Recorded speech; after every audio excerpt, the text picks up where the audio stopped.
Let's understand the client server in Node.js through a basic network server example. For that, we use the Nets module. In Node.js, Net module is used to create both servers and clients. This module provides an asynchronous network API for creating stream-based TCP servers and clients. TCP means Transmission Control Protocol. It defines a standard of how to establish and maintain a network conversation through which application programs can exchange data. I mean, it provides a set of protocol, that is rules through which two computers can communicate over the network. We understand all the terms better later in the video. So let's get started with our example. So we have created a new TCP server by .createServer method of the net module. After creating a server, we need to register a connection handler that fires every time a client connects to this server. Whenever a client connects to the server, it emits a connection event, and to handle this event, we need a handler. When that happened, for now, let's just log that client connected. The handler also gave us access to a connected socket itself. That is, when a client requests a connection with the server creates a new socket dedicated to that client. It means that server allocates a new socket to every client which connected to it. Basically, a socket object implements a duplex stream interface, means that we can read and write to it.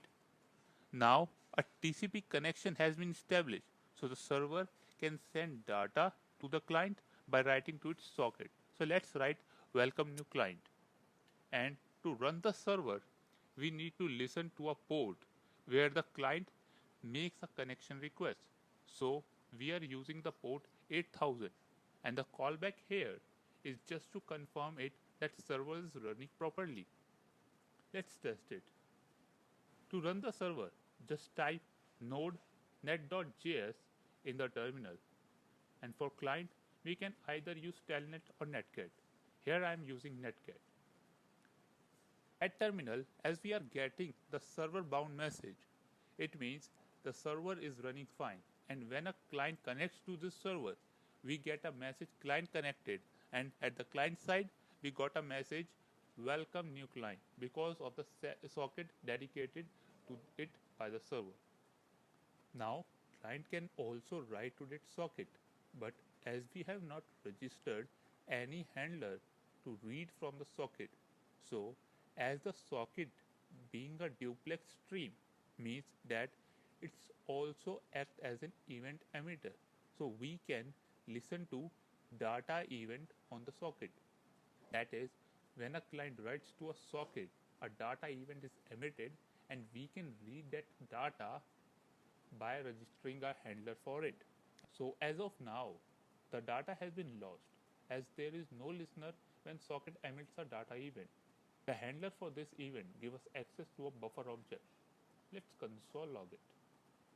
So now when the client types something, we get it as a buffer. This is great because Node does not assume anything about encoding. The user can be typing here in any language. Let's now echo this data object, which is done using the socket.write method, which sends data on the socket. Socket.write method accepts two parameters. One is the data and other is the encoding scheme in the case of a string. It has UTF-8 as a default encoding scheme.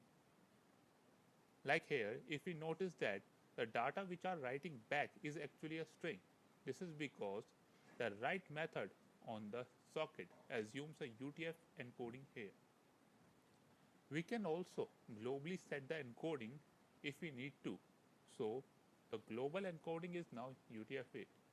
And now the data argument in the write method also become a string. And at the server side, instead of buffer object, we are getting a string. For now, just remove the global encoding as we need to access the buffer object in future. What happened when the client disconnects?